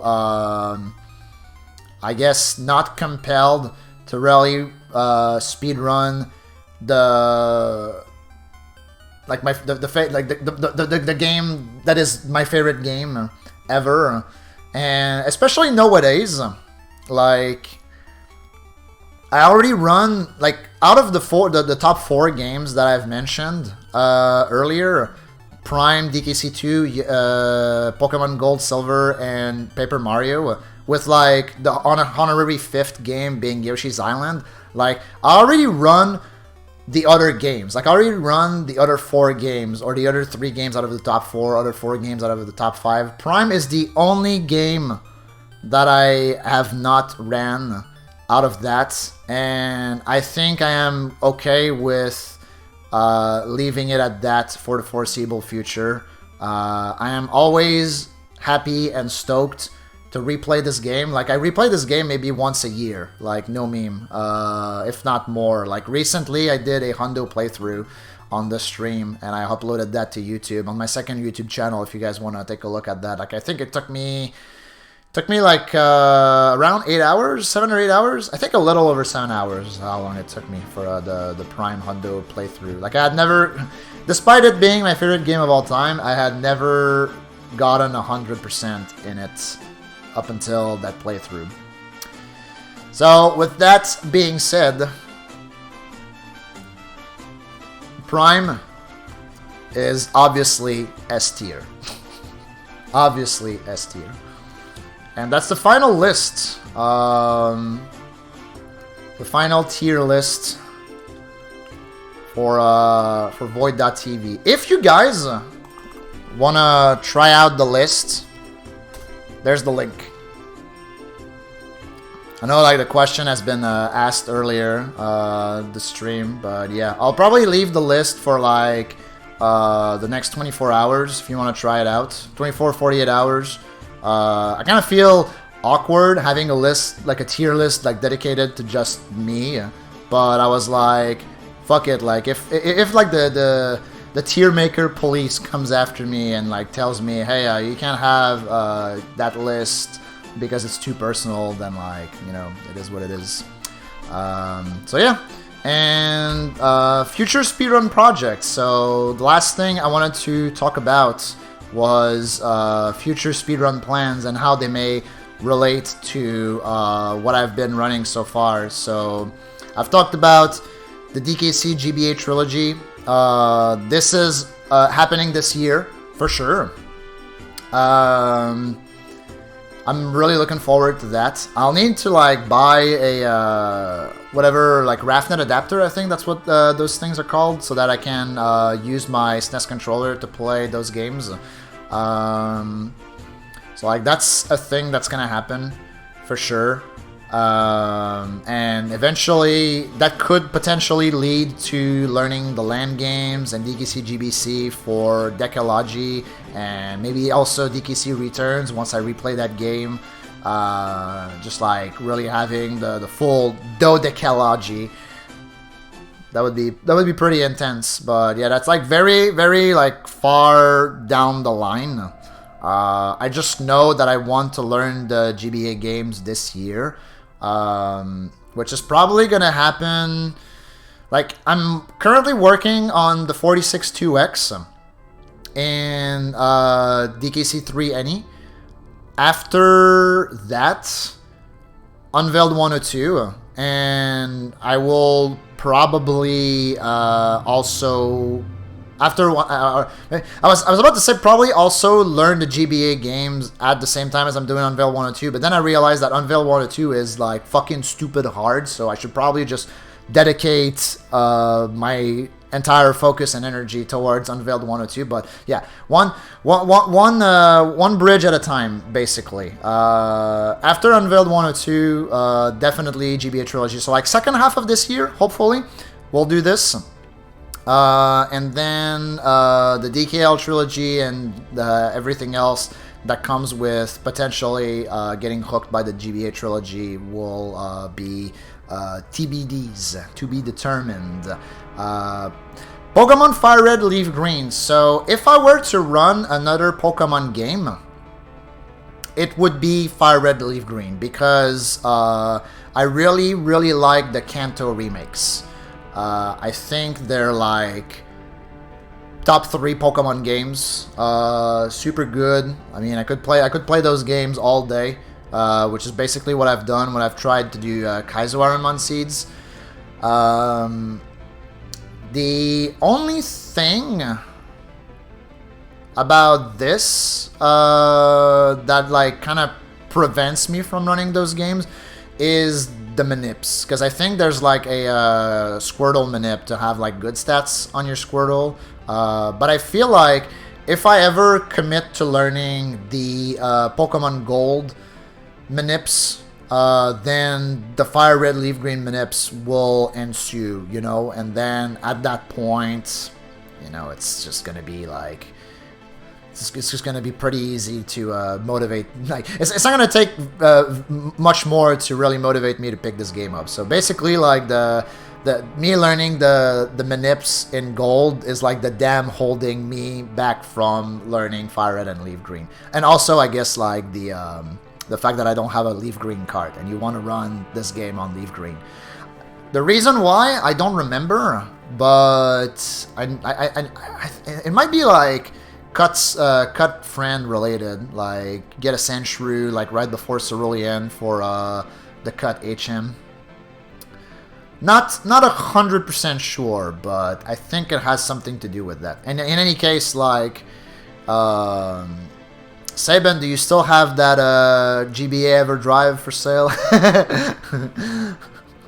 Another to be determined. And yeah, Metroid Dread. I've talked about potentially running Metroid Dread in the future, with the fact that Super Metroid is another game that I'm thinking of running. Like, Metroid Dread is like pretty low down the list. Like, basically it's the lower out of those 3 options on the list of new games to learn. But I really enjoyed playing Dread when it came out, which was when was it actually? Like fall 2021. But yeah, I really enjoyed playing Dread. Big fan of that game. And yeah, if there was a means, like an easy means to practice it, then I would be more inclined to do so. As is, like, SM is more convenient to learn with the practice hack.